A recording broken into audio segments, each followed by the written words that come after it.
Talk about life and what you're preaching, family tales and where you're going, truths you need without the sugar coating. On the mic, yeah, they won't falter. Advice they give like a sacred altar. Stories real, you can't ignore them. Light and dark, they always explore them. Young blood's here for you, with wisdom old and questions new. Tune in now and you will see life's a mess, but side by side we're free. Wisdom shared from heart to heart, pushing through when life falls apart. Raw and true, no hesitation, covering life without the reservation. Family roots and wayward souls, stories deep like black and coals, guiding you when times are tough. Stick around if you ain't had enough. Young blood's here for you, with wisdom old and questions new. Tune in now and you will see life's a mess, but side by side we're free.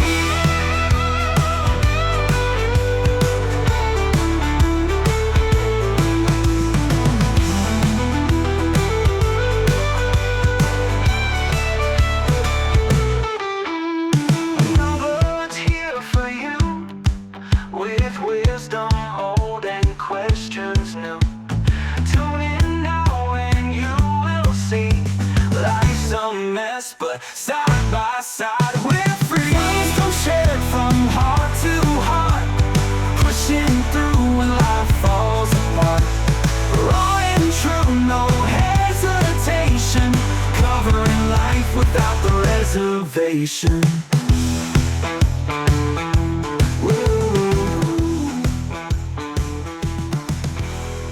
What is going on, everybody? Hope everybody's doing well. Hope everybody's happy. Hope everybody, honestly, I just hope things are good for everybody. Because honestly, you know what?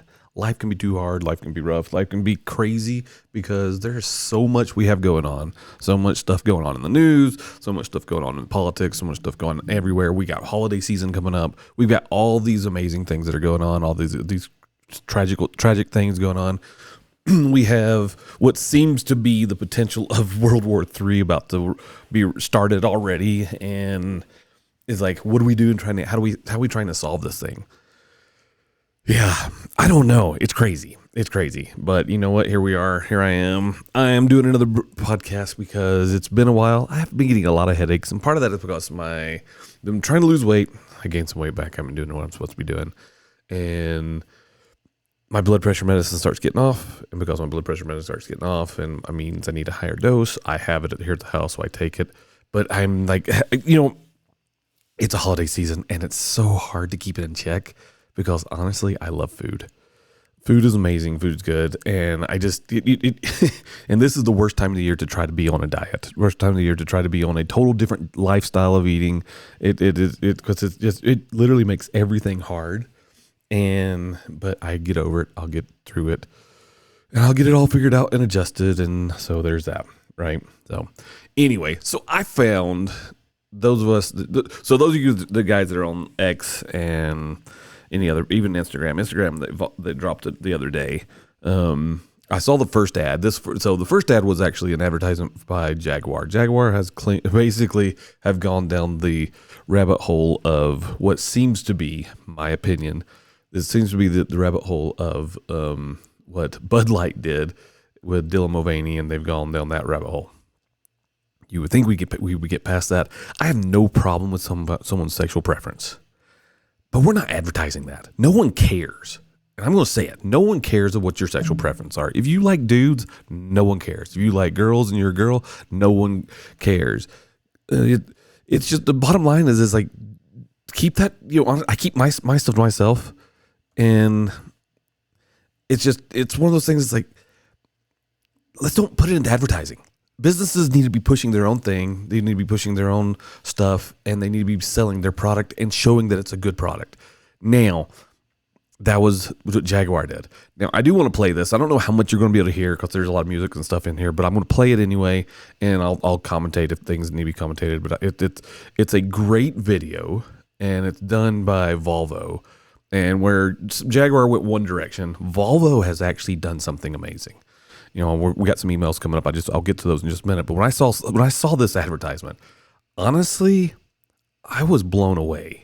I was happy. It's a commercial. If you haven't seen it, I'll reshare it. I think I did share it on X already, but I will reshare it so you guys can check it out. It is a beautiful, beautiful thing. It's a almost 4 minute long commercial from Volvo that is amazing.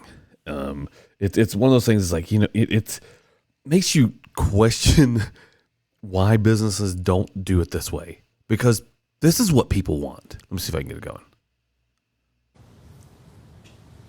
Hey. Hey. You okay? Yeah. Well,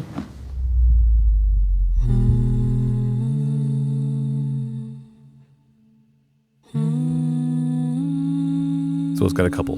They're looking at each other. She comes out, and she pulls out this hey, love. Hey, Mom. yeah. How are you guys? How you doing? Yeah,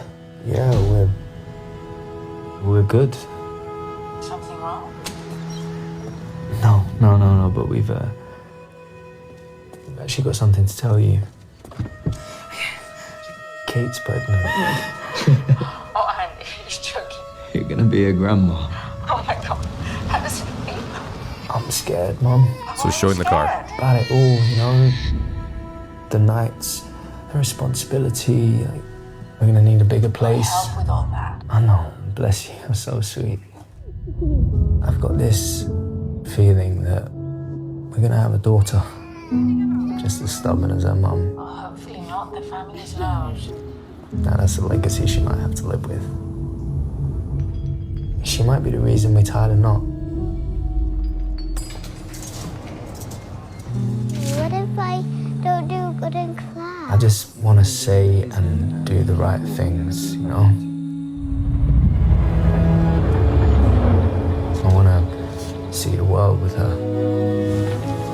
I'll also be happy staying home, doing nothing, letting her be a kid. Are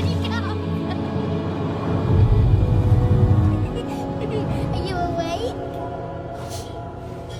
Number 32. Thank you. I want to see her fall in love. But I also know what that means. And I know she's gonna bend the rules just like I did. And one day, I'll have to let her go. I'm excited to hear what she learns about the world, herself, what she adores, what she hates. I hope she likes the name we give her. Have you thought of any? It all depends.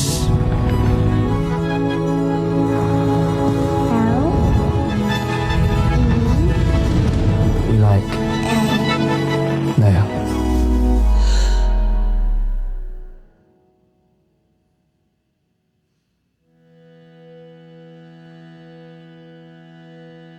Sometimes the moments that never happen matter the most. That's the closing line from the commercial.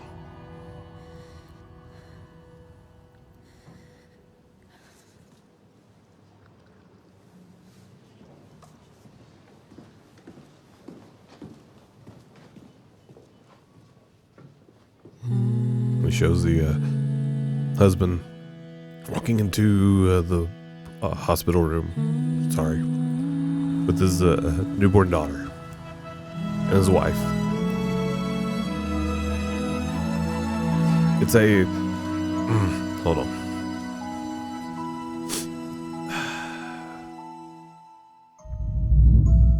It says for life, Volvo. So this one's hard. I mean, I'm going to say it's hard because It is every emotion that anyone could ever have. I mean, Volvo, I give you a 10 out of 10 on this thing. It is literally one of the greatest commercials I've ever seen. It's one of the best. It's going to be, I'm going to say it. It is next to the first, 8 to 10 minutes of the movie Up. It is the greatest story ever told since that. Crying. This is dumb. The thing is, Volvo hit the nail on the head. You're talking about things that do matter and things that matter the most.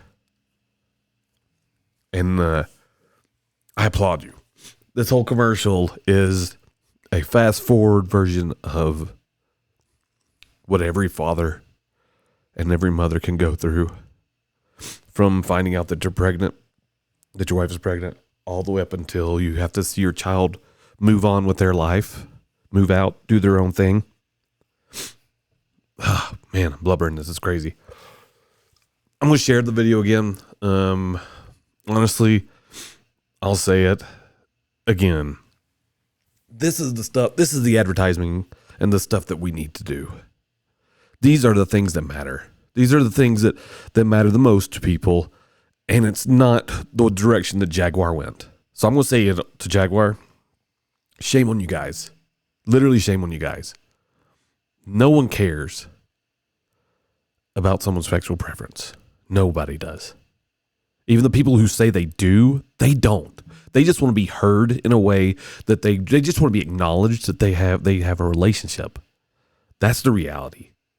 So if you're gay, if you're whatever, we can acknowledge you. We know that you're there. We know that you exist. We know that that's all part of it all. But I'll say it. No one cares about your preference.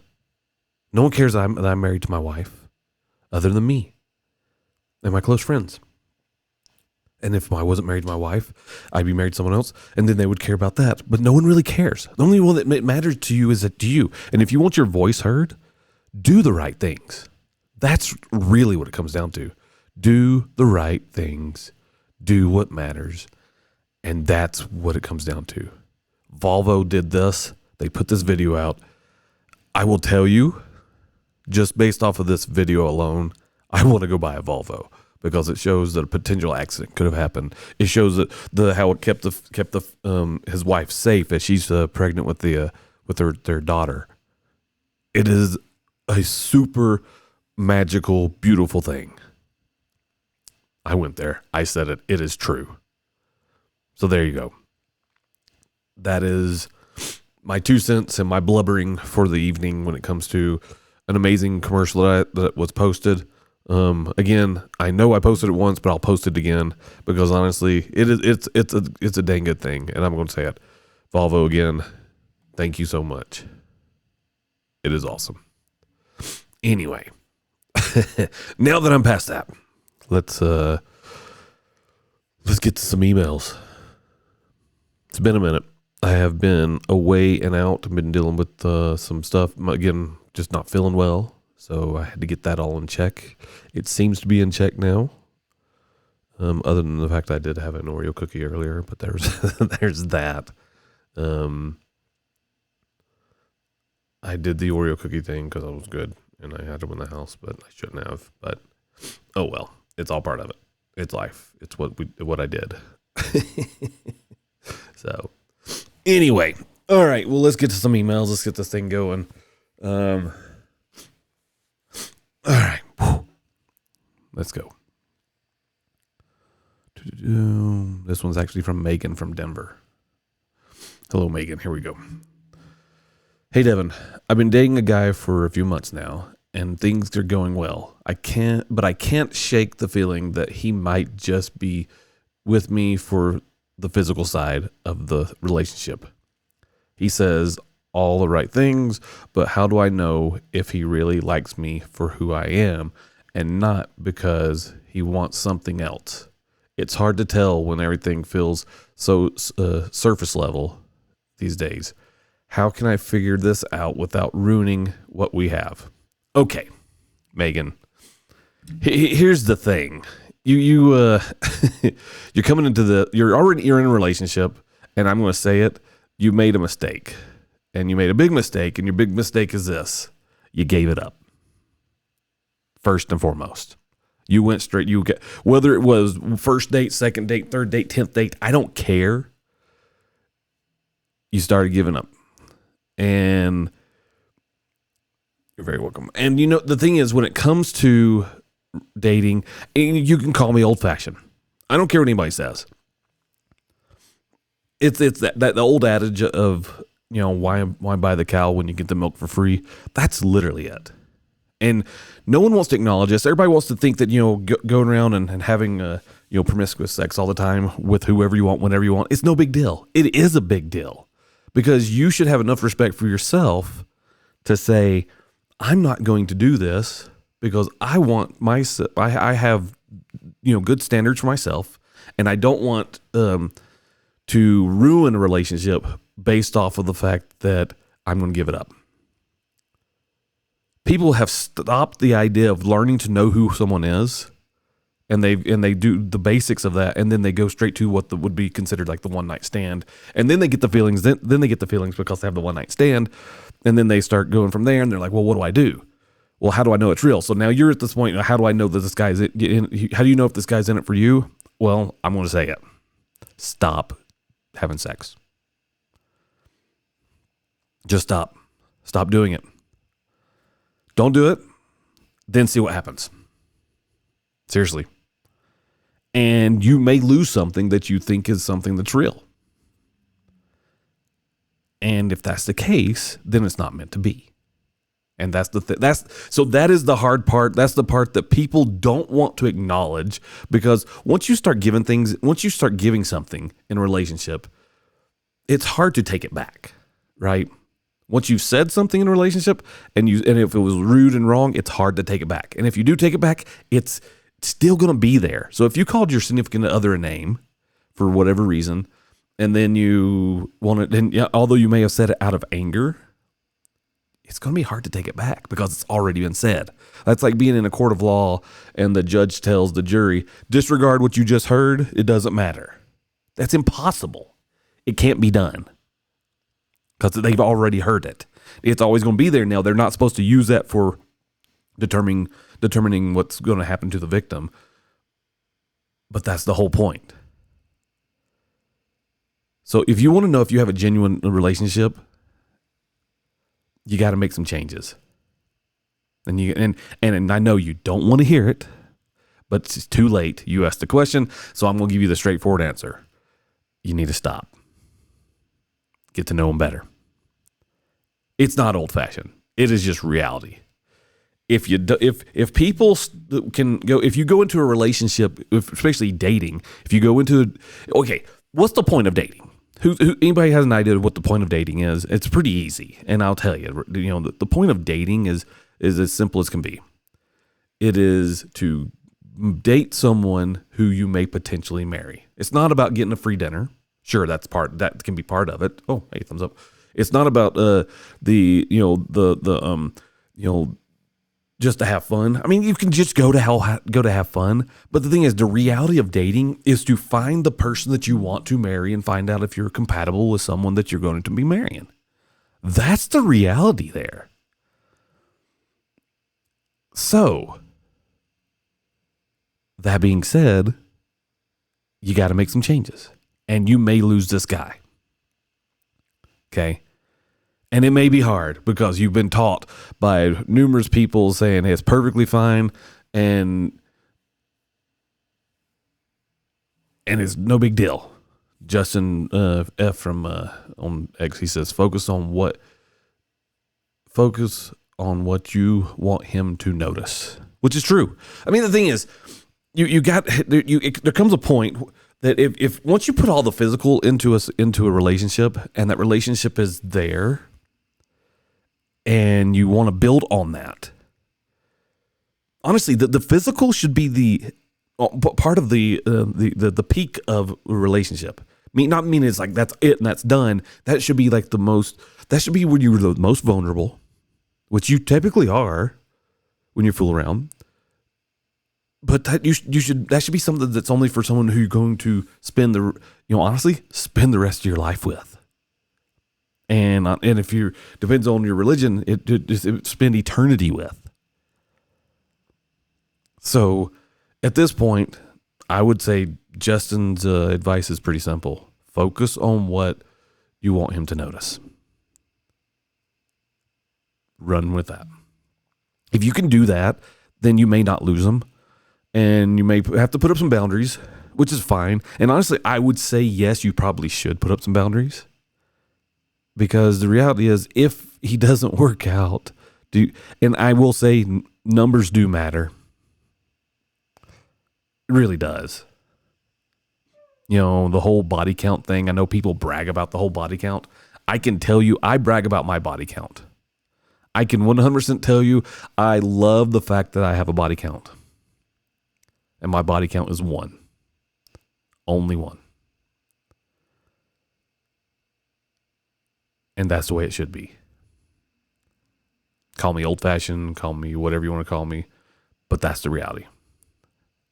If you go into a relationship to get to know the person, get to know every aspect of the person, but not go into the whole point of just jumping into the bed with them, you're going to be so much better off. You'll be happier. Your life will be better. You'll be able to focus on everything else that does matter. You'll be able to learn about them, not just on that extreme intimate side. You'll get to know them on the personal side. You'll get to know them on the financial side. You'll get to know them on all the aspects of the side that really do matter. Because honestly, you want to make sure you're getting into a relationship and get potentially a marriage with someone that is going to be there for you for everything that you do and everything that you should be doing, and they're going to be there to back you 24/7.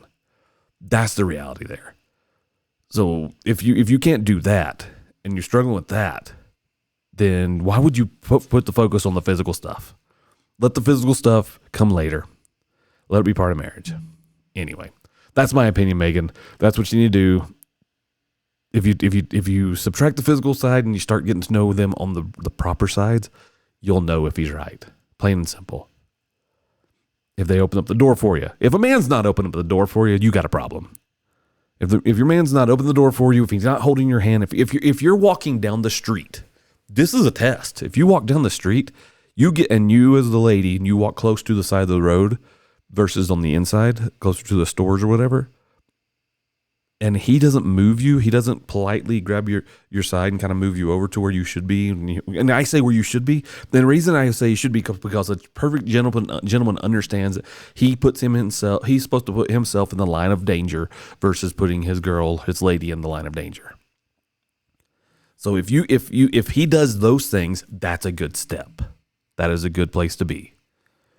So there's that. That's my 2 cents, Megan. Let's go to number 2. Hey, Devin. I don't know if it's just my husband or if it's all men, but whenever I ask him a question, whether it's something big or small, it takes forever for him to respond to it. Drives me nuts because I feel like I'm being ignored and he's avoiding the question. Is this a guy thing or is it something deeper I'm missing? Okay, Claire, I'm going to tell you something. Here's the secret. You got 2 options here. And I'm going to lean towards the direction of caution. I'm going to say he's not ignoring you, okay? So I'm going to lean towards the other side. Men are doers. Men are fixers. Men want to make sure things are done in a certain way. That's what we do. That being said, he's probably thinking about it. He's probably thinking. He's probably focusing on the question. Now, if it's taking too long, here's the thing. Okay, when I had a corporate job, and I was working on my corporate job, and I came home, and I would come home, and the kids would come meet me. At least when they were younger, they'd greet me at the door, and then I'd greet my wife, whether she was in the kitchen cooking dinner or whatever she was doing, folding laundry, or just hanging out watching the TV with the kids or whatever. The process of coming home as a man and doing things immediately can be very difficult and can be very hard. And I say that because what happens as a man, way our brains work. Okay, I'm going to say this. I'm going to say this for most men. We compartmentalize everything, but when we've been doing very stressful things, we kind of have to work through that stress to get it pushed. Take that whole box, everything that's in that box, packed away again in the file in our brain, and put it away. And so sometimes when we come home, we're still compartmentalizing those things that are going on in our brain. We're, taking each thing that went through the day and we're pushing it to the side. And sometimes it's nice when we come home and our wife is there and we get to vent a little bit out to them. No different than you guys do. When you guys come back, when you come and you talk, have something. The difference between men and women when it comes to the brain side of it all. When men again, they will compartmentalize, we'll pack things away, we'll push it to the side, we'll take care of it, and it's done. And then we go to the next thing, and we get that, and that's done. And we go to the next thing, and that's done. When we come home and we want to talk to our wives, honestly, if we ask our wives or a question, usually the question is pretty simple. We actually do want an answer back. Where I would say 90% of the time, when my wife comes home and she's wanting to vent about something that happened at work, she doesn't really want an answer. She may ask the question, but it's more rhetorical. So she will ask, she'll tell me what went on and how things were going. And then she'll ask a question and then I'll just be quiet for a little bit. And then I'll ask, do you need me to help you with this, or is this something you're just trying to vent? And usually, because my wife and we have the relationship we have, she'll tell me, no, I've got it figured out. I just needed to get it out. So that's what women do. Women just need to get it out. Where men, if we talk about something and if we're asking a question on how to fix it or what we need to do or whatever, typically that means we do want some input because we're trying to get all the files in our brain in order and packed away and put in the right places to take care of whatever the potential issue or whatever it is taken care of. So there's that, right?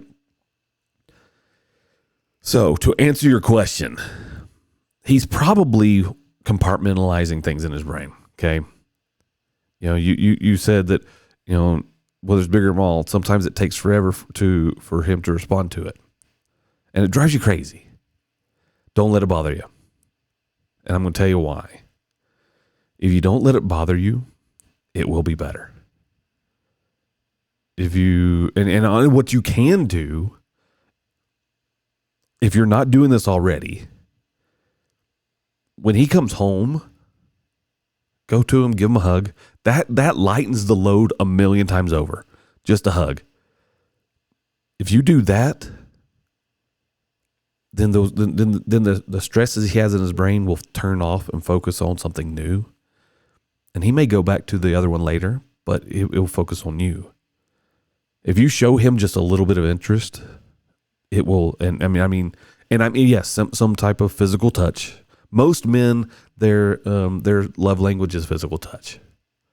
So if you can pull him away from the work garbage that he's been dealing with, and you can get him to focus on you and the things that you would like done, then what happens is he will act in kind. And then once he's settled down, and ask the question, say, how can I help you to get past what's going through in your head? What can I do to make things better? That alone will change everything for him. And honestly, it'll change everything for you. So once you get to that point and you can pull him away from the stresses that he's had throughout the day, then he can actually focus on the things that he needs to take care of at home. Because the thing is, men typically are task-oriented, task-driven, and problem solvers. So if their brain is still stuck in business mode, it's hard for them to focus on taking care of house stuff mode, or how do I make sure that my wife has all her needs covered mode. If you can do that, then I promise you the waiting forever will actually diminish a ton more, and it'll get way, way better.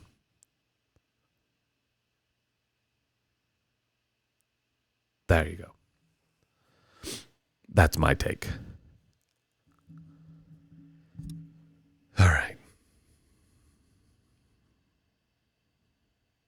Alex from Salt Lake City. I know an Alex from Salt Lake City, but see, I don't know if this is the same Alex that I know. All right. Hey, Devin. I've been trying to work on myself lately, breaking bad habits, forming new routines, and just being a better person overall. But it's been harder than I thought. Sometimes I feel like I'm too set in my ways to really change.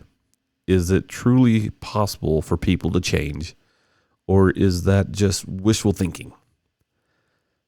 How do I make real progress without giving up? All right, Alex, here's the deal. I've tried to make some changes too. And I'm going to tell you my process. So there's a X post that went out on X the other day. And the post was essentially talking about bad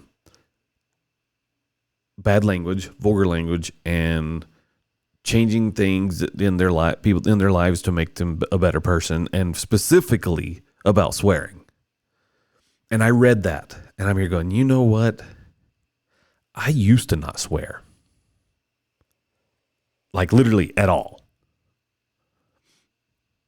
So what changed in me that got me where I wanted to start swearing more? And why did I do it? I think one is probably environment, because environment can dictate what we do. And it's not that we can dictate what we do. It changes our mindset a little bit. So if we're okay, let's take, for instance, if you're around a bunch of negative people. If you're around a bunch of negative people, then what happens is you typically, it starts rubbing off on you, and then you'll start finding fault at things, and you'll start being more negative. That's the reality. So I would recognize that, and I recognize that I have been saying foul language, and I'm like, why? And it's simple, and people are like, well, it's not that bad, but to me it is. Okay, I never used to do it, so why am I doing it now? So I looked at that habit of trying to change that. So I analyzed it all. I looked at it, I'm like, okay, why am I doing it? I'm not in those environments anymore. So why would I want to do it? Why am I in that situation where I could do it? Why do I'm setting a bad example for my children. I never heard my father cuss. I know that my mom, true story, very, very true story about my mom. So, and I probably told it before, but I'm going to tell it again anyway. So my mom, when I was younger, so my dad had this idea of this is relevant, bear in mind here, just kind of relax. This is all, it's a story I got to tell. My mom was probably one of the most purest, amazing women you'd ever meet in your life.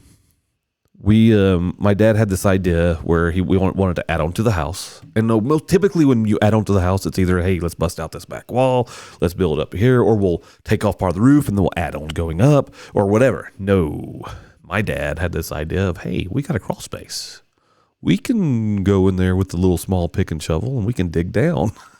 And we can use the little wall opening in the side of the foundation that gets it to go into the crawl space, and we can pass out bucket per bucket through there, 5-gallon bucket at a time, to dig out the basement. Well, yeah, that's what we did. Now, in the process of doing that, in the process of digging this basement out, we were just kids. But my dad expected us to do the job. That was what we did. You live in the house, you get do things in the house, you take care of the things in the house. So there's that. Now, my brother and I, we were down there and we're arguing, as kids do. Teenagers and kids do. We're arguing, and I would get out of the car, I'd crawl out, and I'd go tell my brother to my mom. And she'd say, "What? Okay." She'd handle it a little bit and tell me to go back to the basement and dig some more. So I go back down there. Then my brother would go and he'd go and tell on me. He's not doing this. He's not digging. He's not doing his part. Blah, blah, blah, blah, blah. And then turn around. I'd go back and tell on him, and he'd go back and tell on me. And that went on probably for 15, 20 minutes, maybe longer.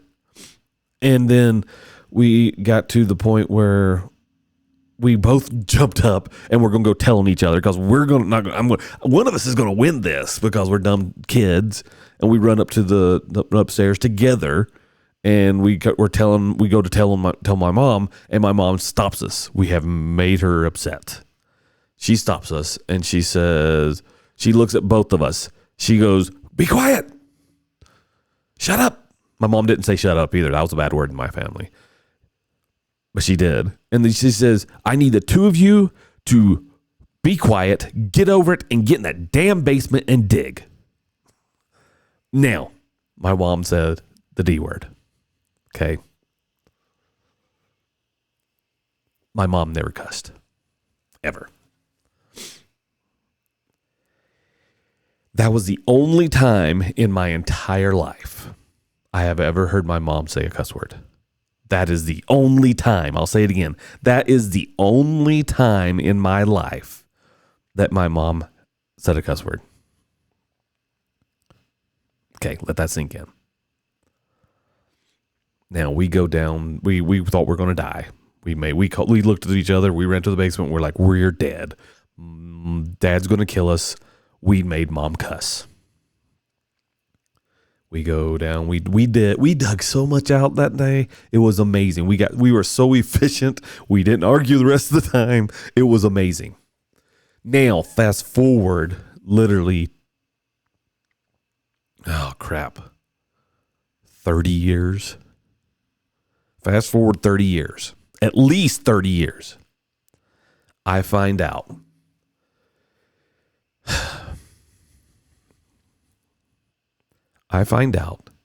that my mom felt so bad for cussing to her children, at her children. And some people will say it's just the D word. It's no big deal. She felt so bad that she walked into the bathroom. She took a bar of soap, and my parents used Dial soap, white or yellow Dial. All my life, that's all we ever used. She took that soap, that bar of soap, and she put it in her mouth, and she kept it in her mouth, bit down on it. She kept it in her mouth for whatever amount of time it was. And she pulled it out, put it down, rinsed the soap taste out of her mouth. My mom washed her mouth out with soap because she said, "Damn."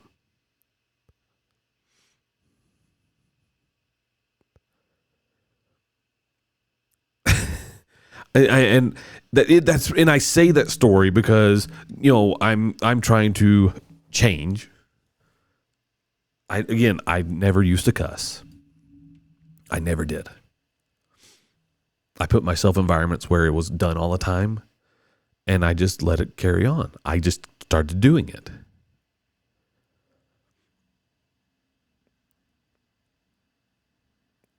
Now, when I think about my mom and that story,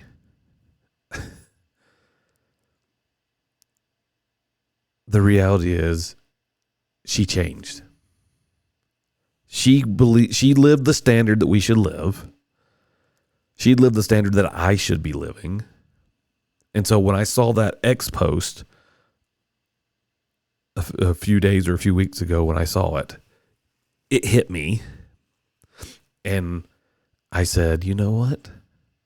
I'm going to do this. I'm not going to swear anymore. I'm not. Now, I did tonight because I told a story. I think it's relevant for the story, but other than that, I'm not going to do it anymore.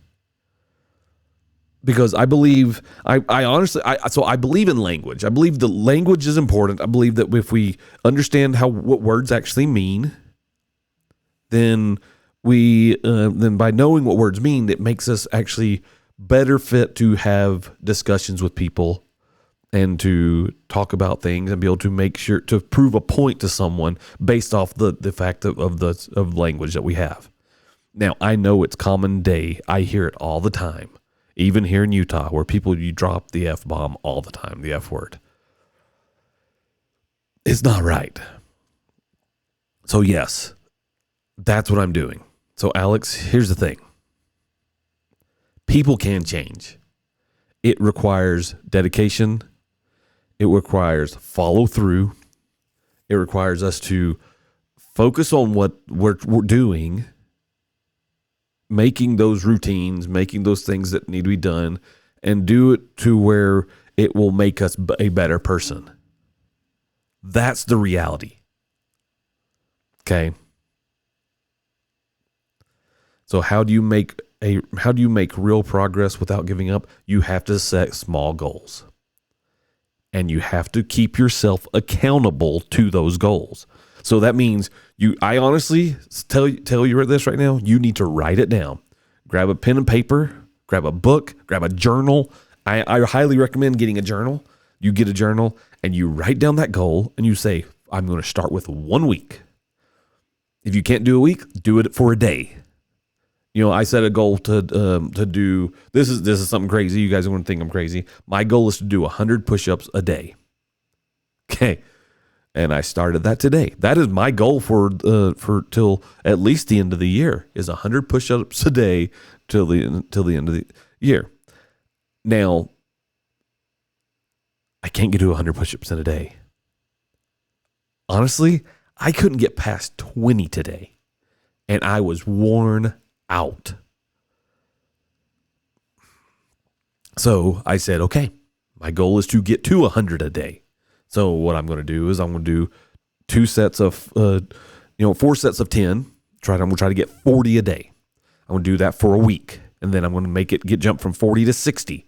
I'm going to push myself. So I'm going to get to where I can do 100 push-ups a day. And I'm going to try to get to where I can do 100 push-ups a day for an entire year. So my 100 push-ups a day goal won't officially start until I can get down 100 push-ups a day. Now, I may split that up in 2 parts of the day, so beginning of the day and the end of the day, and just so I get 50 in the morning, 50 at night. As long as I get 100 push-ups done in a day, that's what's going to matter. So that's my goal. Now, what I did, I wrote it down. And I'm going to follow through, and I'm going to go back to my journal every time I do it, and I'm going to do a check mark. I am going to show accountability. You have to show accountability. If you don't do that, you never will achieve your goal. You'll never do what you want to do. You'll be just like everybody else where they sit back and relax and they think, oh, well, I can't do it. I can't change. Nothing's going to be better for me because I'm just stuck right here. I am who I am. I am that old dog that can't learn new tricks. Don't be that person. Don't be that guy. Because I'll tell you, you don't want to be that person. Follow through with what you're supposed to do. Write it down. Make yourself accountable. Hold yourself accountable for those things. If you don't achieve the goal, don't say, crap, I didn't do it. What you need to do is say, okay, I got to start anew tomorrow and hold myself accountable. You have to do it. Tell a friend. Have your friend keep you accountable. Do those things because that's what will make you better. That's the reality. So there you go, Alex. Long-winded story on my life, on how I've tried to achieve this stuff. I'm telling you, if you do it, it'll help you and it'll get better. Mr. Mark from Houston, here we go. Thank you for, I'm going to tell you, thank you guys for emailing me. Thank you for trusting me with these, with your questions. Thank you for seriously asking the questions that you want to know about, that you're things you're struggling with, and trusting me to give you some type of hopefully good advice, but with some advice that helps you. So I'm going to say thank you. Thank you for doing that. So, all right, let's go with this. All right, Mark, what we got? Hey, Devin, my wife and I have been married for over a decade. Congratulations. And while I love her deeply, I feel like we've hit a dry spell in our relationship. We're more like roommates than a couple right now. And I miss the connection we used to have.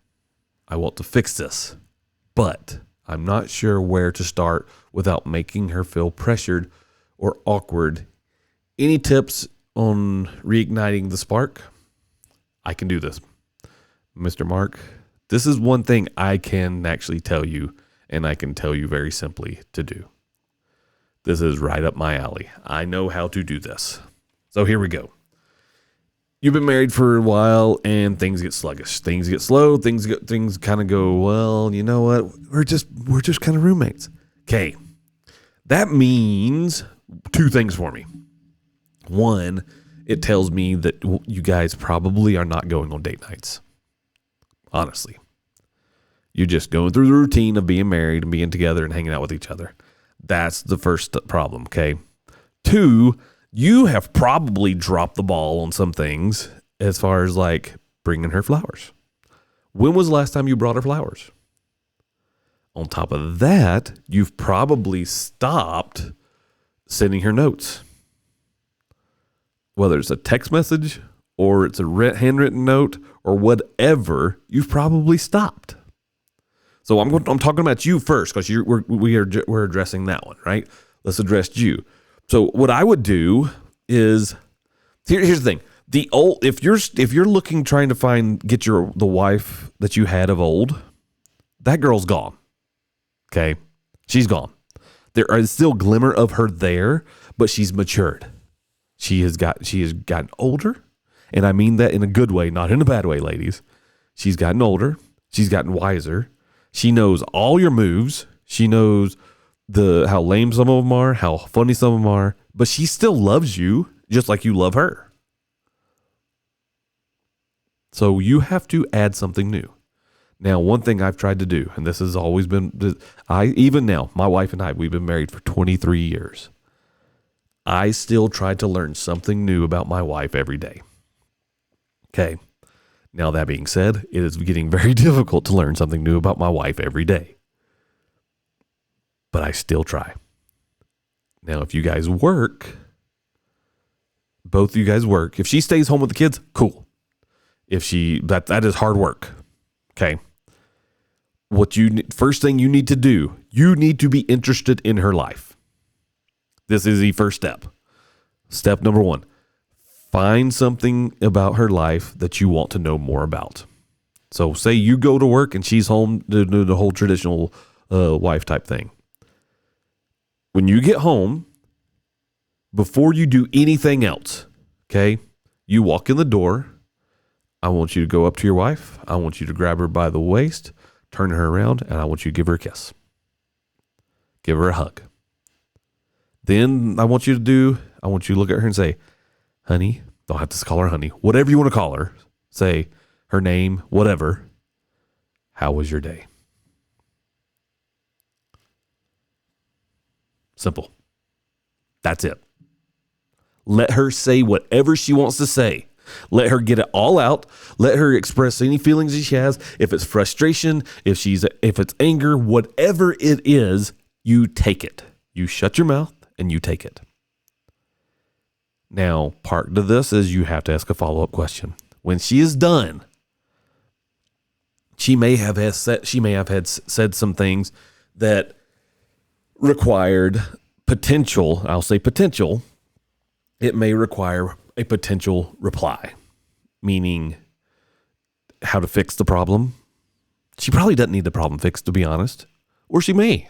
And so what you do the follow-up questions. And the follow-up question is, well, first there's a statement. If it's something bad that happened, you can say, I'm sorry that you had to deal with that today. Then you're showing empathy. Then you're showing concern for her. That will bring you guys closer, okay? She liked you before. She likes you now. You do that, and your life gets that much more amazing, right? Now, then what you do is say, how can I help you? Can I help you? Is there something I should do to fix this? And she'll tell you. If you ask those questions, she'll tell you. And if she says no, you say, okay, just remember, I will be here for you to help you with that. If whatever X is, I'll help you with that problem X. If you need me, just let me know. Then what you do is say, what can I do now to help you with your process for this evening? Can I help you cook dinner? Would you like me to cook dinner? It's about showing concern for your wife. And it may sound simple. It may sound something that's ridiculous because I'm making it so easy, but that's literally what this is about. You show her plain and simple empathy and concern and true concern for her and her well-being. Your life will change. Okay. Now go to the next step. You guys need to go out on a date, no matter what, at least once a week. At least once a week. Leave the kids at home, find a babysitter, drop them off at your parents' house. I don't care. If it's just you, you need to do that once a week. You need to go spend time with each other at a dinner, getting away from the home, going to a movie, going on a walk, take her to buy some new clothes, whatever. Do something with each other minimum once a week. The key thing I'm telling you here is you have to communicate, you have to talk to each other, and you have to spend time with each other. I think Jordan Peterson said, if I'm remembering correctly, and it's true, for a couple to have just a mediocre, steady level marriage, essentially you need 15 minutes a day of speaking. 15. That's it. That's just keep things stagnant. Not in the incline, not towards something great, but that's only 15 minutes. So you need to talk. You guys need to communicate and talk for at least, I would say, 30 to 40 minutes a day. Minimum. So you can have your marriage on the incline. So if you don't want to have that feeling of just being roommates, you do that. Now, I will tell you, we all know it. Women know it. Men know it. The only ones that don't know it are these crazy liberal women who are saying they're going to close their legs for 4 years because Trump got elected. They don't know it. They don't understand it. When it comes to intimate relationships in your home between husband and wife, that is 100%, the person in charge of that is the lady. She's in charge. Now, if you want that to change, if you want your odds to be good, if you want your odds to be great, you do the things that I told you to do. That's the system. If you show her direct concern, love, empathy in all aspects of her life, you're talking to her, you're listening to her, you're communicating and understanding what her needs are, then I will tell you that part will take care of itself. Because if she feels loved and she feels taken care of, it's going to sound crude, her legs will part. And I'm not meaning to be crude, but it's true. You will have the best relationship you'll ever have if you do those things. That I don't care what anybody says. If you show concern, that type of concern and love and communication with your spouse, and you're missing that part of your relationship, that will happen. I promise you that. So if you want to get out of the friend zone of your marriage, you do that. Because she's overwhelmed. She's tired. She's got a lot going on. She has stresses. You do too. And then, the good part about this is if you show this type of concern to her and you show this type of love towards her, she's going to do the same thing for you. And I'm not talking, the intimate side. I'm talking about the side that helps men get things past our brain. Because, we come home from work and we're like, all this crap going on, all this stuff that we have to deal with. We have to compartmentalize it. And we're trying to put it in their boxes and get our brain packed away and get all the things that have been going on pushed to in the proper location where they go. So, it's not all going in chaos in our head. If you do that for her, she will do that for you. You will have the relationship, not the one that you used to have. I'm going to tell you, the relationship that you used to have, you think it's great, right? Because you don't have it. But the reality is, it's great, but you want something better.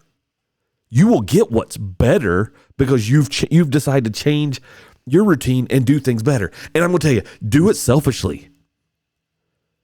Do it. Let this be the motivation. If you want to be in bed with your wife more, then you do these things and you follow through with these things and you make these things the priority. This is the cheat code.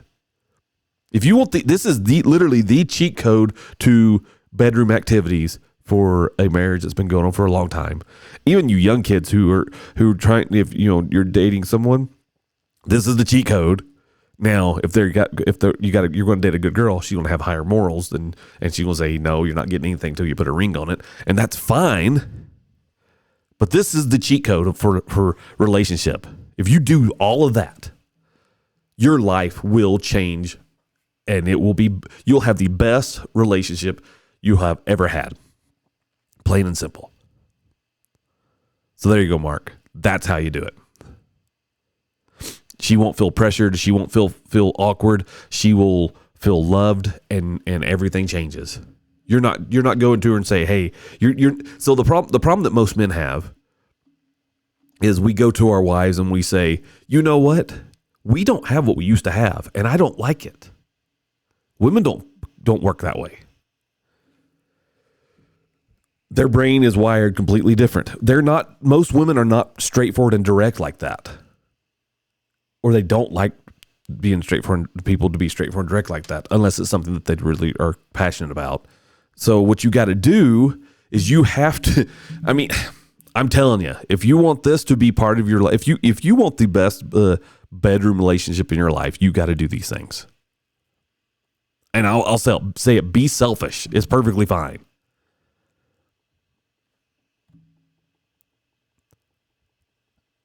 But be selfish on your side, but straight concern for her. Because if you do that, it will change. If you go into it in the right way, it will get better. So there you go, Mark. That one's for you. All right. Got one coming in from Chicago. Hey, Devin. I've been trying to get back into shape, but every time I go to the gym, I feel completely out of place. It's like everyone else knows exactly what they're doing, and I'm just floundering around. The anxiety gets so bad that I end up skipping workouts altogether. How can I build confidence and actually stick to my fitness goals without feeling judged? Taylor from Chicago. Okay, Taylor, here's the deal. Everybody, when you're brand new, everybody that goes to the gym, even myself, I'll tell you, when you go to the gym, it is awkward. It is, you don't know what you're doing. You don't know what's going on. You don't know how the machines work. And you feel like everybody's looking at you and you're like, man, I don't want to be here anymore because they're all making fun of me. The reality is this. Everybody feels that same way. It is, going to the gym can be very sucky, especially by yourself. So what you need to do is find a gym buddy. If you don't have someone that can go to the gym with you as a gym buddy, go to people at the gym. If you don't know how to do something and you're feeling completely awkward and out of place, find someone that may help you. And I'm telling you, most everybody at the gym who's working out, sure, they don't want their routine messed up, but when you see them having a break, you can ask them for some advice. And if you actually ask them in because you want to know, they'll tell you. They'll tell you exactly how it's done. They'll tell you exactly what you need to do, and they'll help get you started. And then you have created a new gym buddy. Okay? Because I'm telling you, going to the gym by yourself without knowing what to do, it gets better. Logan over on Instagram, he says, I can promise at the gym, everybody is willing to help. That is the reality. If you don't know what's going on and you feel awkward, I'm telling you, everybody else feels the same way until they've done it a million times. If you just ask that person for some help, they will help you. That's the reality. And I will tell you, you should keep going back to the gym. not because I think you're out of shape. There's no picture with this. So anyone that's going to try to judge me, I'm going to tell you, keep going to the gym just for your health alone will make you a better person. That's one reason I made the goal, and I started it today, and my goal is to do 100 push-ups a day. That's why I've set that goal, and I'm going to get it happening, and I got day one down, and I'm working my way towards that goal of doing it every day, 100 push-ups a day. Of course, I'm not at the gym, but I've got to do it. So the reality is, if you just do it, and you work through it, and you make it happen, it'll be better. I'm telling you. Anyone in the gym will help you.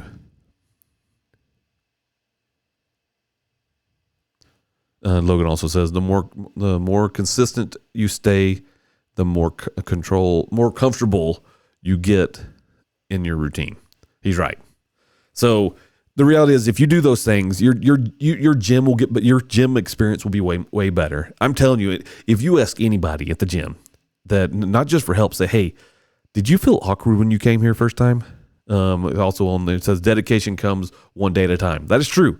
100% true.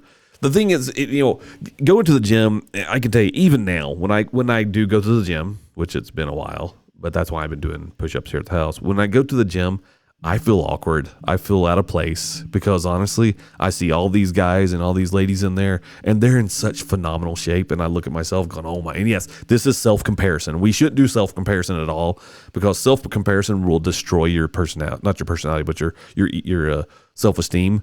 But we do so much self-comparison. We're like, man, I can't get like this. I can't be like they are. The reality is, you can be like they are, because it takes that dedication, and it comes one day at a time. Seriously, that's just like, yeah, that's literally what it is. So don't feel awkward, Taylor. Keep going to the gym. I know I would say if you were here in Utah, not in Chicago, come here. My son will go to the gym with you. He will make it less awkward. The boy's a beast. I tell you what, I look at him and I'm like, oh my gosh, I can't believe you are in the shape you are in. I wish I was in that shape when I was your age. I actually look up to my kid. So anyway, the reality is, just keep going. Don't skip. Just go. If you feel like you're going to skip, that's when you need to go anyway. Just keep going.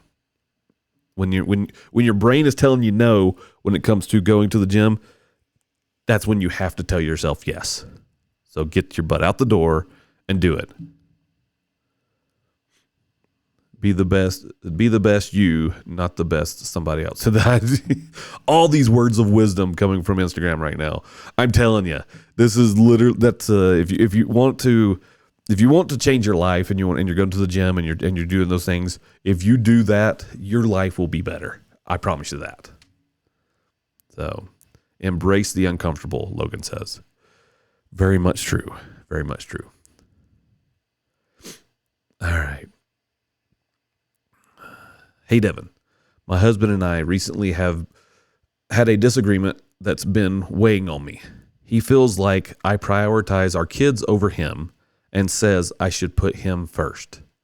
I love my husband, but when you have kids, don't their needs naturally come first? It's hard to balance it all. And now I feel like I'm failing both as a wife and a mom. Is he right, or am I missing something? Rachel from Tampa. All right, Miss Rachel, I'm going to say this.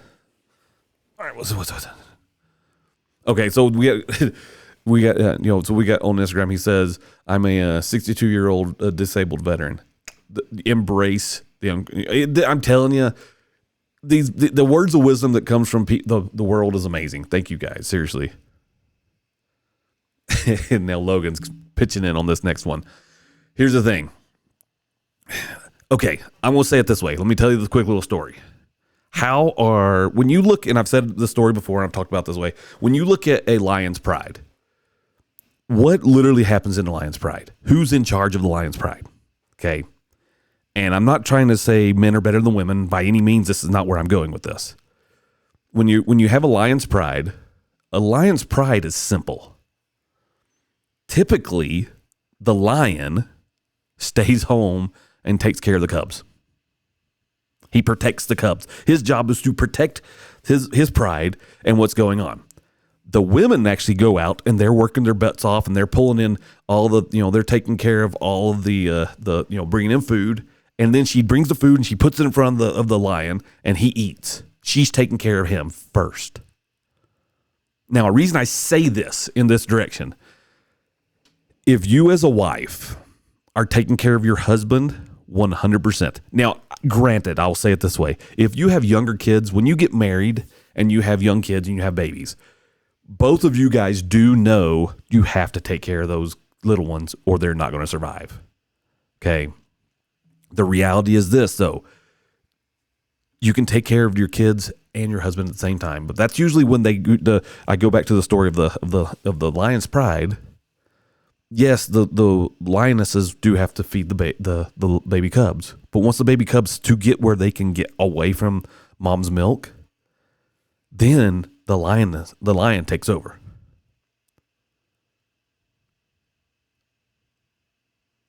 Okay, our wonderful veteran, he says, life is about balance. No one comes first all the time. Balance is consistent, diverting your attention to what needs your attention. And he's absolutely right. And that's kind of my point here.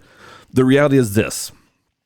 If you take care of your husband, and I'm not saying that he becomes, the great giant God that we have to praise. No. What I'm saying is that if you when your husband comes home from work, he's got a lot of crap on his mind. If you stayed home with the kids, I get it. He's compartmentalizing all his brain so he can get back into family mode. Okay. He's taking work mode. He's taking all the crap he dealt with work, put it in the file box in his brain, and he's trying to push that to the side so he can get back into the routine of family mode. And I say, to take care of him, you go up to him and you give him the biggest dang hug. You give him a kiss and you just say something as simple as, how was your day? He may not respond. Bear in mind, he may not respond because he's still compartmentalizing the things that are in his brain. But if you do that, then it speeds up the process for men, okay? It does. It speeds up that process and it makes his life that much better. And he can make it, that's gone. Business work does not matter. I'm here with family. Then that shows to him you are taking care of him first. Okay. And it's just it's those simple little gestures. Okay. It's those simple little gestures that he will recognize as, she loves me. She cares about me. I'm good. And that puts his brain in the mode where he can jump in to go and say, I'm good. How can I help you? That's the reality here. So when he's saying he needs to so my wife and I, we had this discussion. We have had this discussion many times. And, the discussion was, and literally this discussion was my wife, because I worked all the time. I traveled all the time. I was gone all the time. And I would come home and my wife I would have to find my spot in our family again because I would travel and I'd be gone a lot. And I'd come back and when I'm here, I'd be like, okay, how do I fit in? Because I don't want to mess up my wife's routine, but I also want to be able to fit in to help her with her routine, to lighten her load. And so that's my job as a husband and a father, is to figure out where that goes. Because women have routines and they do their routines. So what I did was, you're not, okay, I'll backtrack on this. You're not wrong. So it says, but he needs to show that you come first at times, like a spa day or him taking the kids when he can. Absolutely. So that's the whole thing. When it comes to a relationship, I mean, I am not better than my wife. My wife is better than me. And I think every man understands that, or they should. If they don't understand that, then they're the wrong guy. The reality is, when you put in effort to make his life feel like he's first, he should reciprocate it. Which means, because especially if you've been home taking care of the kids the whole time, or if you're working, like, the day that my wife started working full time, and, when all our kids were in school, she became a breadwinner too. And so that made, because while the kids were in school, she's like, I'm going to go work. I'm out working too. And we both came home. there was a lot that still needed to be done. So my needs were to take care of her and take care of things that she needed to help things get taken care of. Her needs were to take care of me and the things that she knows I need to or she needs to take care of at the same time. Again, it's a marriage is joint. When you get married, you leave your parents and you say, we are creating a family of our own and we are together and we're in this together. When you get married, your wife is not your slave. When you get married, your husband is not your slave. You guys are together forever, together to make it a great, amazing thing. That's the reality. It comes down to that. You guys are joint together and have to work it together. Now, when she needs a break, guys, you got to give your lady a break. When she needs time away, guaranteed, if you give her that time away, she is going to treat you like no other. The reality is, if you treat your spouse like they should be treated, everything will work out. I'm dead serious. If you are putting your spouse first, he's going to put you first and you put him first. If you put each other first. Okay, bottom line is this. When it's all said and done, okay, I'll say it. I'm 46 years old. My wife and I have been married for 23 years. We have been raising children for 20. We've been married almost for 24 years, but we've been raising children for 23 years. And it is not easy. But in the end, the kids move out. In the end, it's just going to come down to the two of us. Just like it was when from the beginning, it was just the two of us before we had kids. When we were dating, it was just the two of us. When we got married, it was just the two of us. Got married for the two of us for like 9.5 months. But the reality is it always comes back to the two of you. You don't want to be in the situation ever. My dad told me once, and it stuck with me. He said, he said, Devin, your mom and I have been raising kids for 40 years. My parents raised kids for 40 years. All the kids are out of the house. I don't know who she is. My reply was, isn't it a great time to start, Dad? I don't want to be there. No one wants to be there. No one wants to be in that position to say, I don't know who my spouse is. Because you have forgotten about each other and you have not put each other first. And because you haven't put each other first, you don't know who they are. You're not doing the date nights. You're not doing the time alone. You're not giving them time alone. They're not giving you your time alone. You're not focusing on what matters. In the end, it's always going to come back down to two people. My parents were married for 65 years before my mom passed. That is freaking awesome. Yeah, exactly. Make sure you are in the same place before the kids move out.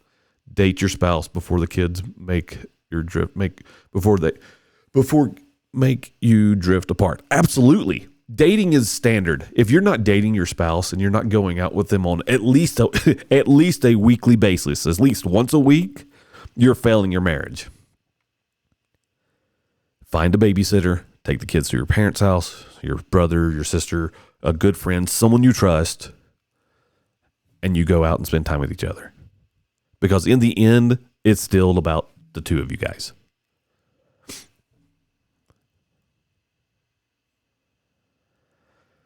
You're not, just so you know, Rachel, you're not failing as a mom. You're not failing as a wife. You are overwhelmed. And I'm going to say it. You are overwhelmed. And your focus probably has not been on him, but in return, his focus may have not always been focused on you too. So this is a joint effort.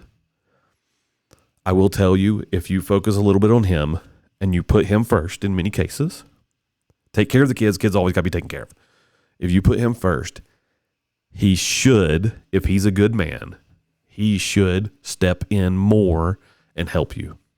My wife, I'll tell you this right now, I do majority of the dishes in my house. I do. If the kids don't do the vacuuming, I do the vacuuming. Reason I do the dishes, one, because my wife likes to get her nails done. That is her thing. I love that she loves to get her nails done. She goes get her nails done. I don't want her to have to put her hands in wet water all the time to wash the dishes and that can mess up her nails. I make that special effort to make sure that part is done so she doesn't have to worry about it. So if you're a guy out there and you're a husband out there, do the things that you know that your spouse needs and it'll be okay. If you focus on that stuff and you put her first, it will be good. So Rachel, I'm going to tell you right now, give yourself a little break. It will be okay. Up the ante a little bit. I know you're tired. You're a hardworking wife. You're a hardworking mom. I know you're tired. Up at the progress just a little bit. Do it just a little bit, and he'll in turn, he should respond in kind. I believe you probably got a good husband. You didn't marry him because he's a jackass. You married him because he's a good person. And you loved him. Plain and simple. It'll work out.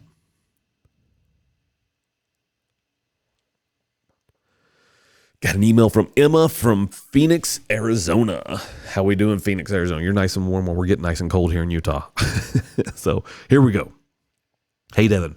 My husband and I have been talking about starting a family, but we can't seem to agree on when the right time is. Okay. I feel like we're financially stable, but he thinks we need to wait a few more years to travel and enjoy being just the two of us. Hold on.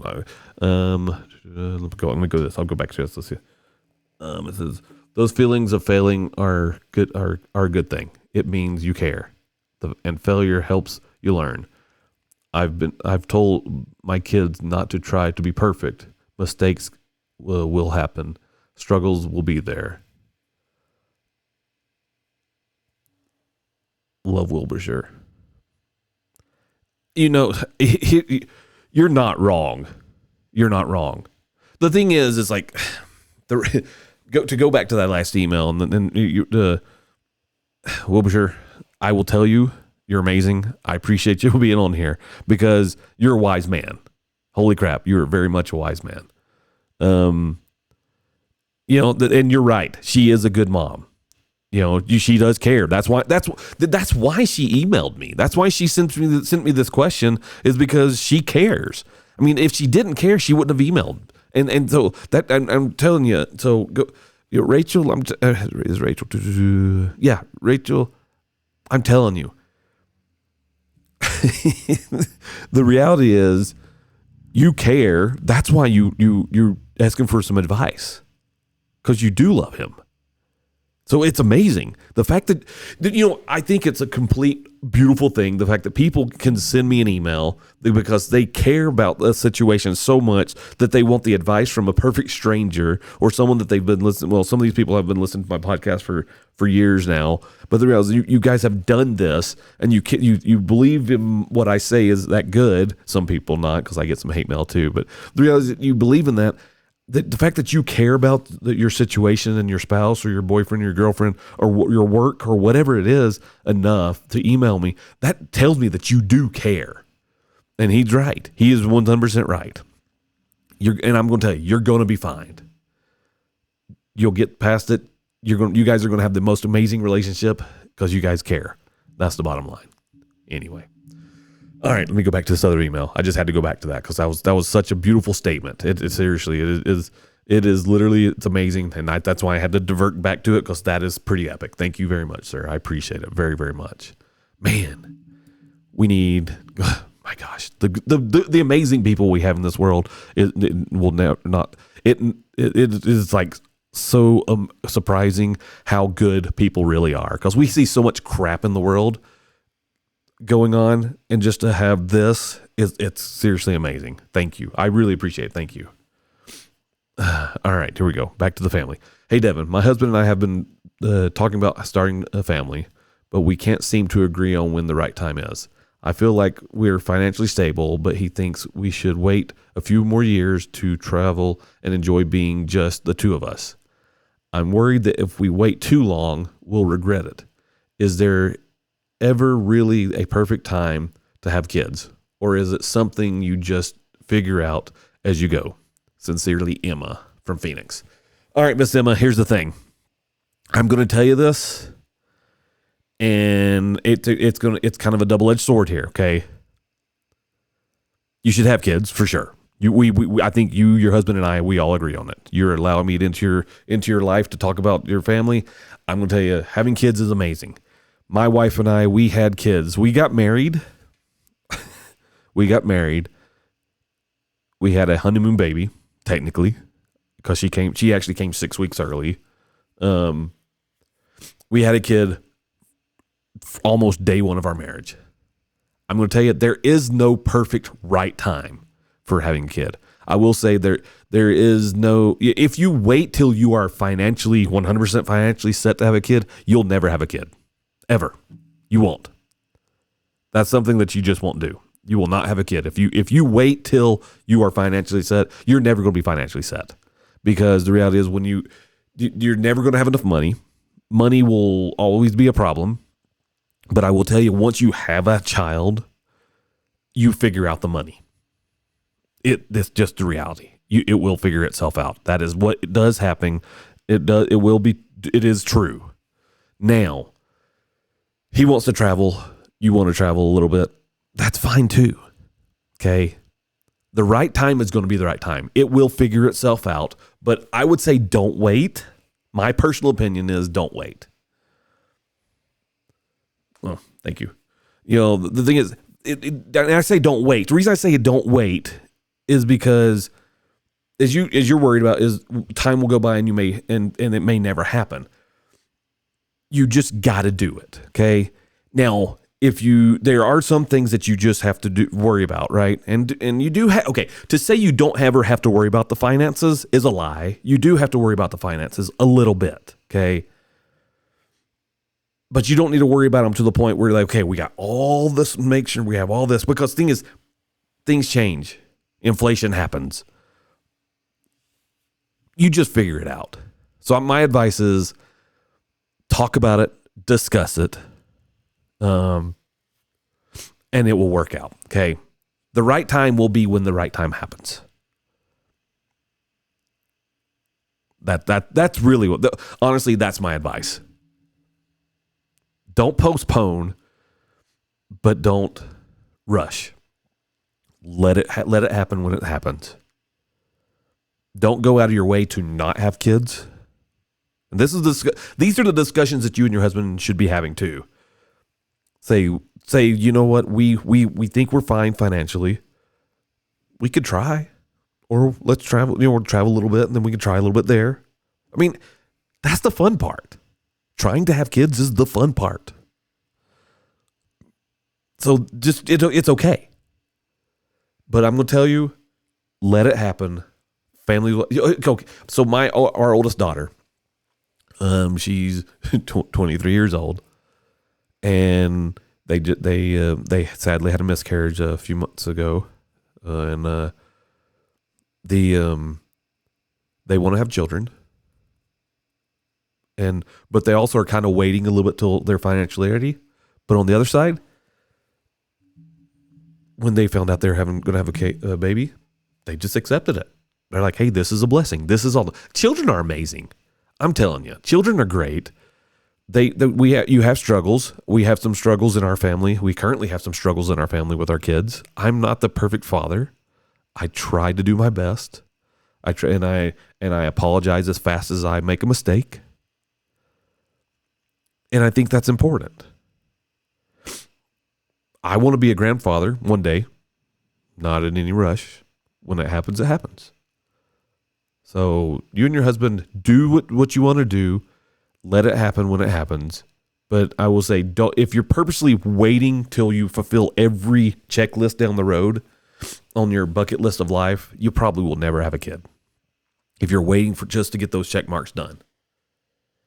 That being said, it'll happen when it's ready.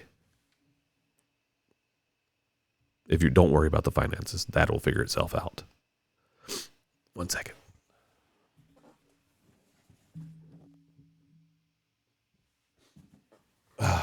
All right. Let's go. All right, let's do a couple more and then let's call it a night. I got a ton of emails. Yeah. Let's see. All right, yeah, these next two will be the best. Will be the good one. All right, here we go. Hey, Devin. I feel like I have so much to be grateful for. A great job, a loving wife, and my health. But for some reason, I feel like something is missing. No matter what I do, I can't seem to find genuine happiness. It's like I'm constantly chasing something that's always out there, out of reach. Have you ever felt this way? How do you figure out what's holding you back? Lucas from Boston. All right, Lucas, here's the deal.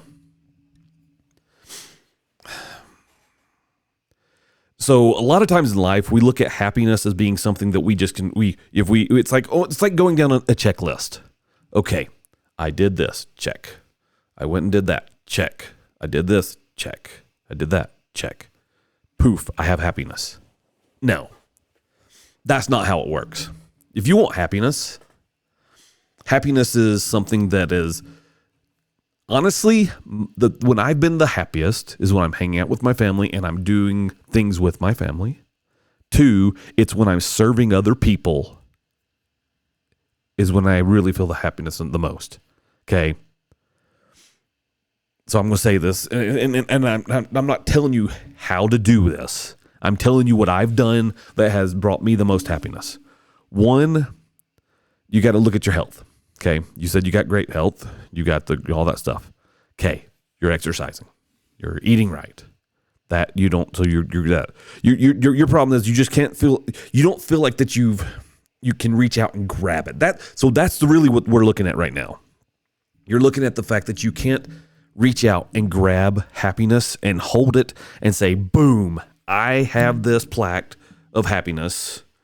This shows everybody that I'm happy, and it shows that it's okay. That's what you're really wanting. So to get that check mark to say I have happiness, I'm going to tell you to forget yourself and get to work. Okay? And I say that in the nicest way possible. Forget who you are. Forget about all what you think back here that you have to have. You need to show empathy towards other people. You need to go serve people. You need to do the things that will help you achieve those things. And I'm telling you, serve others.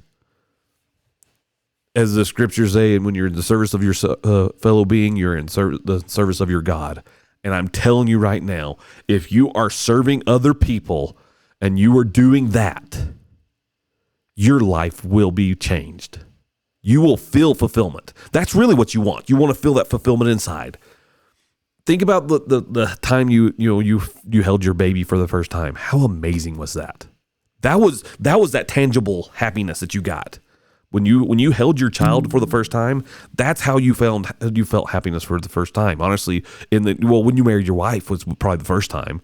Different achievements. And so you're trying to find those check marks on how to find happiness. And you're like, okay, I did this, check mark. I did this, check mark. I've reached the best part of my job, check mark, but I'm not happy. I'm telling you, forget yourself and get to work. Find ways to serve other people. Find ways to serve your wife. Find ways to serve your children. Find ways to do things that will bring them joy, and that will bring you the happiness that you need. That's the reality. Plain and simple. I don't know if I can talk on that anymore. That's literally it.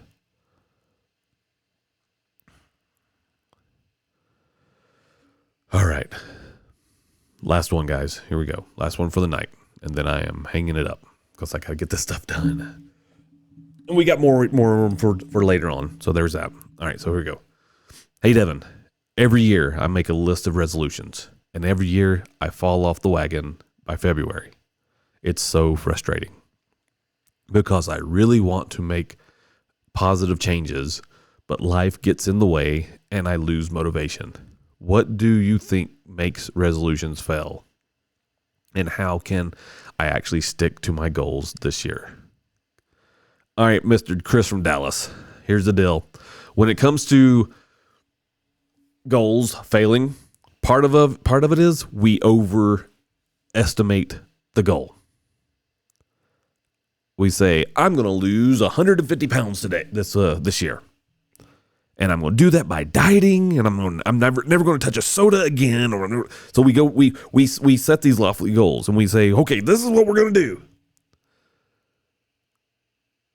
And then we forget. And then we beat ourselves up about it. Okay. So here's the deal. You need to make small. Okay. You have a big goal. That's the achievable. So we say, my goal is to lose 150 pounds. If you're that much overweight, boom.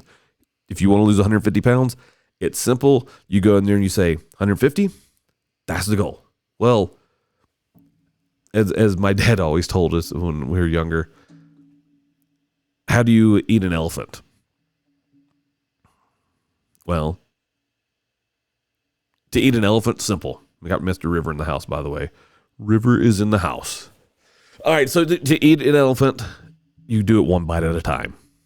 And a goal is the same way. It has been a while, my friend. It has. I have done some changing, and I'll tell you all about that a little bit later. But to achieve your goal, it's literally like eating an elephant, one bite at a time. So if your goal is to eat that entire elephant, then the first goal you should say is I need to take one bite. Then the next goal is to take a second bite. So if you're setting New Year's resolution goals already, or you're getting prepared to set New Year's resolution goals, say, and your goal is whatever. If it's X, you say, this is the big goal that's going to take a year to do. Because honestly, New Year's resolutions typically are for the entire year. So you say, I'm going to go here and I'm going to work myself down the list. So you need to make micro goals in between that. And those micro goals are things that are obtainable, things that can be checked off, because if you're not doing a check mark on a goal, then you have no motivation to do it. So what you're doing is you're going in and you're saying, okay, to do this big goal, if your goal is to lose 100 pounds, 150 pounds or whatever, if you're that overweight, but that's the deal, then you go in and you say, how do I do that? Okay, well, one, it's to make slight changes in my life. So if you drink a ton of soda, then you say, I need to stop drinking soda. Now you start so that's a micro goal. You put there, stop drinking soda, and you hold yourself accountable. You grab yourself a journal or a binder or a book or something, and you write the goal down. For one, if you write it down, it's a reminder, and you go back to it. Then you go to the micro goals and you keep track of it, and you keep a journal of those things. So you say, okay, I stopped drinking soda. I went 1 week without drinking soda. Then I gave in and I had a Dr. Pepper. Now what you do is don't beat yourself up about having that one Dr. Pepper. You fell off the wagon for a second. That doesn't mean the goal is ended. It means you had one little slight diversion. Then what you do is say, I got to recommit myself. So you write that in journal. Had a Dr. Pepper today. Not going to beat myself up. I'm going to say I'm going to do better, and I'm going to get back on the wagon. And you write that down. Then that pulls the goal back in together. And you just keep knocking that down one step at a time. That's literally, when it comes to goal setting and goal achieving, that's what you do. It's plain and simple. So there's that. Anyway, that's my 2 cents. That's how that works. That's no big deal. So anyway, now I'm going to address Mr. River here. I haven't seen him or talked to him in forever, and I'm going to make this one all about him. So I have made some changes. Part of it is because Instagram is kind of messing me up a little bit. They don't like doing payouts on things because they started flagging a lot of my videos. And when they flag my videos, they'll say, hey, this one can't be monetized. So it messes up my income. So what I've done there is I've switched things up. I've actually moved majority of my stuff over to X, formerly known as Twitter. I will occasionally jump on here and do things on here, but like so I'm supposed to be getting approved for having subscriptions. Yeah. Yeah. I've noticed a little less lives on Instagram, but I don't know if it's just me. No, it's not just you. It's reality. So all the lives have been going over to X, and because I'm getting approved here, hopefully soon, all the paperwork's in, I developed everything to have subscriptions over there, which is nice. Also, do all the other stuff over there. because I will say it, Mr. Elon Musk treats creators very well. Where Facebook, they're still in the Stone Ages, and if I was to say, this video will get flagged for, if I was to say the word sex, because we're talking about that subject, they flag every video of mine on Instagram. Same thing with Facebook. So Mr. Mark Zuckerberg does not like me. And, sometimes when you have discussions and the things that I talk about, it makes it hard because people don't, the platforms don't like having you being straightforward and having those real discussions. So people have to use words like, like they'll have you change words to like corn for the P word like that. So it's like you can say a corn star versus the other one, and that would be okay. But they'll let you, like Instagram and all that stuff, will let you say the F word and things like that. But you can't say simple words that are basic terminology and things about basic life. And a lot of the emails come in, people ask questions that are direct, and I try to be direct with them. So yes, that's why you haven't seen me on here much anymore. I have moved, literally almost everything has been moved over to X. I still post stuff here. I still have things going up on here. Still have all the subscription stuff here, but I'm actually probably going to, once I am 100% approved for subscriptions and stuff like that over on X, then I will be probably closing down the subscription side of Instagram for that. Well, you're right. I mean, it seems odd, especially because being straightforward is important. But the thing is, a lot of these platforms, they don't want that. And it's sad that a lot of these platforms, they don't want you to be real, and they don't want you to be they only want the stuff that, well, in reality, the sad reality is they want to do the diversity, equality, and inclusion stuff, the DEI stuff that actually is going away. And because here's the thing, people who worry about DEI are the people who don't understand it. Because the bottom line is, you treat people with respect, no matter what it is, no matter what religion they are, no matter what background they come from, the color of their skin. You just treat people with respect. That's the way it should be. That's kind of shape what you hear into what they want to hear. Yeah, I mean, so a lot of times Instagram and Facebook, they try to mold you to what they want you to be versus what you actually are. I hope that the Zuckerberg will actually go in and fix those things and change it. And it's not, and the fact that they let people swear and do like that, and like it's no big deal, and that's perfectly okay. But you can't have real conversations. That's sad to me. So that's why I chose to move everything over to X. So I don't know if you have an X account, but you should if you do have an X account, go find me over there. It's actually under my name. I've had my X account for years, and so it's all under the name Devin Youngblood, but I still do the whole everything over there on that. I do so I don't talk about politics on Instagram because that's another thing that gets flagged. Cool. I appreciate it. Yeah. The thing is, if I talk politics on Instagram, it typically gets flagged and they demonetize me. Where if I was to talk, and my politics so my view on politics are pretty simple, and I'm pretty straightforward about it. It's literally all about the, common sense, the common sense side of it all. That's the reality when it comes to that. So now I've got 30 something thousand followers on Instagram. The hard part is having to translate all them back over to X. That is the hard part. So right now, I think on Instagram, over on X, over on what previously Twitter, I have to get so used to calling it X. I'll get that down. But I have I think I'm up to 1,400 people, which is good, but it's not great. I'm growing every day, but it's getting there. And so the reality is, if I get everything rolling over there more, then that's great. The only thing that I don't have I got two options, and this one I've got to figure out. I'm learning the platform a little bit more. So over on X, you have lives. Like right now, I'm live on X. But then you also have the broadcast, or what it is. Basically, is where it's a room where everybody can go and talk. I haven't done too many of those. I do the lives, and with the lives you can chat. So you have the chat on the right hand side, just kind of like you have the chat here on the bottom of on the phone. Over on X, you got the chat also, but then no one can call in or talk. So I that's one reason I do have the extra phone number, so people can actually call in. So that one, eventually I'll stop doing any Instagram lives. I'm going to do occasional ones just to help keep pushing people back over to the platform X, because eventually I'll get people over there. Not everybody will come, and I get it, but they'll still see the posted content that I do post. But then I eventually will probably go do once a month and open up some stuff on there. Oh, okay. I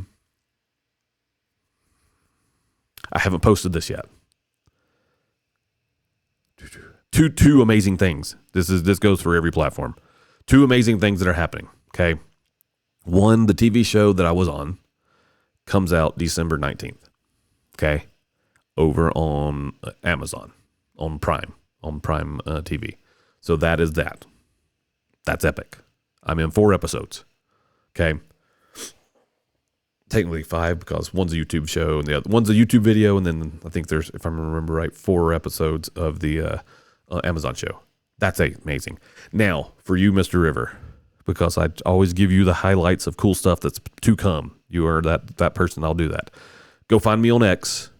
Send me a message. Follow me and send me a message. I'll send you a link. This is something to come. This will be a next year thing, I hope. Okay. I would. So yeah, do it. Seriously. So go. Once you get on X, you find me. Just look up Devin Youngblood, @Devin Youngblood all together. That's me. You'll find me. Once you do that, send me a message over there on the platform. I'll send you a link, and that link will take you to somewhere. It's published. It's basic right now, and then read over it a little bit, and then next time we'll chat a little bit about that. I'll give you some insight. You'll like that. So anyway, I'm gonna get off of here, but I will be on X for a little bit. But I'm gonna get off here. I'm gonna get this whole thing closed out so I can get this thing edited and split up into multiple little micro content. So let me get things going. Let me get this audio. Hey, I don't know if you knew this, but check this out. Got a new song. So anyway, I'm going to say it. Thank you guys for listening. Thank you guys for watching. Thank you guys for trusting me with your emails and sending me information. I really appreciate it. It's a good thing, and I really do appreciate you're trusting me in giving you information. You trust me to answer your questions. I really do appreciate that. Thank you, and I will see you next time. We'll talk to you later.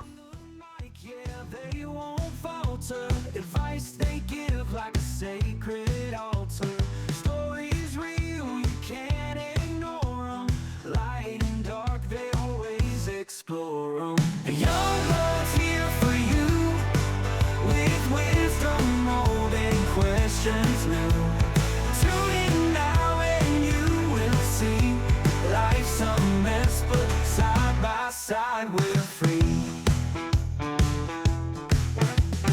Wisdom shared from heart to heart, pushing through when life falls apart. Raw and true, no hesitation, covering life without the reservation. Family roots and wayward souls, stories deep like black and coals, guiding you when times are tough. Stick around if you ain't had enough. Young blood's here for you, with wisdom old and questions new. Tune in now and you will see life's a mess, but side by side we're free.